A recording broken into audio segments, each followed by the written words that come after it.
Beatfreeks, a creative organisation which focuses on helping create opportunities for young people to voice themselves in Birmingham, held an event under their free radical strand to showcase the launch of a new project called Don't Settle.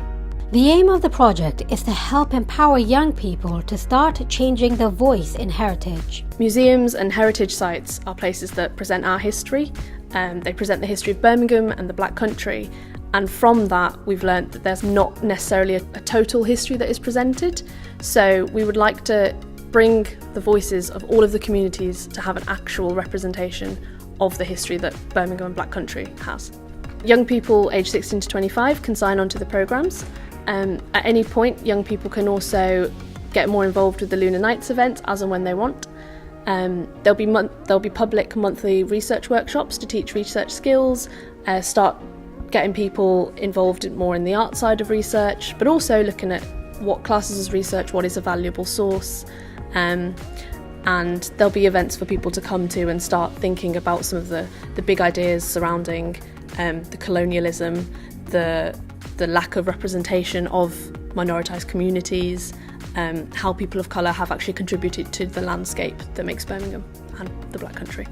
So I chose to get involved with this because I was really excited to be approached by a project that is doing something, I think, to actually not like reproduce a conversation that's already happened, but to take it somewhere further. And I think to actually get people creating and contributing to those alternative narratives, because I think it's one thing to just critique history and the way that historical narratives that we get are told, but it's another thing to say, well, hang on, where is my past then? Let's find it, let's critique what's already out there, but let's also produce histories of our own and kind of source them and find them and give them to people. So that excited me, and I haven't really seen that being done in this way anywhere else. So I was asked to write a poem that kind of is to the theme of the event, which is Where is my past? And so in this poem, I'm kind of exploring where my past is as somebody who kind of has a history of migration from South Asia as a woman. And, you know, I studied history at university actually, and something I noticed all the time was that if you look at like immigrant history, women's experiences are always marginalised. If you look at women's history, immigrant women's experiences are always marginalised. And so it's this fact of not only where are we physically, that, you know, our voices aren't recorded in textbooks or in archives or in museums, but also where are we in the history that is taught in schools, on syllabi and curriculums? And so the poem is very much about all those elements of where my history is. And in the end of the day, it says, you know, no point asking me where mine is when yours is incomplete without recognising that mine is essential to it. So yeah, that's kind of the gist of the poem. We need to hear young people's views about our history, and especially as a person of colour, where they feel that they fit in, hear their stories as well. But also, they are the next generation.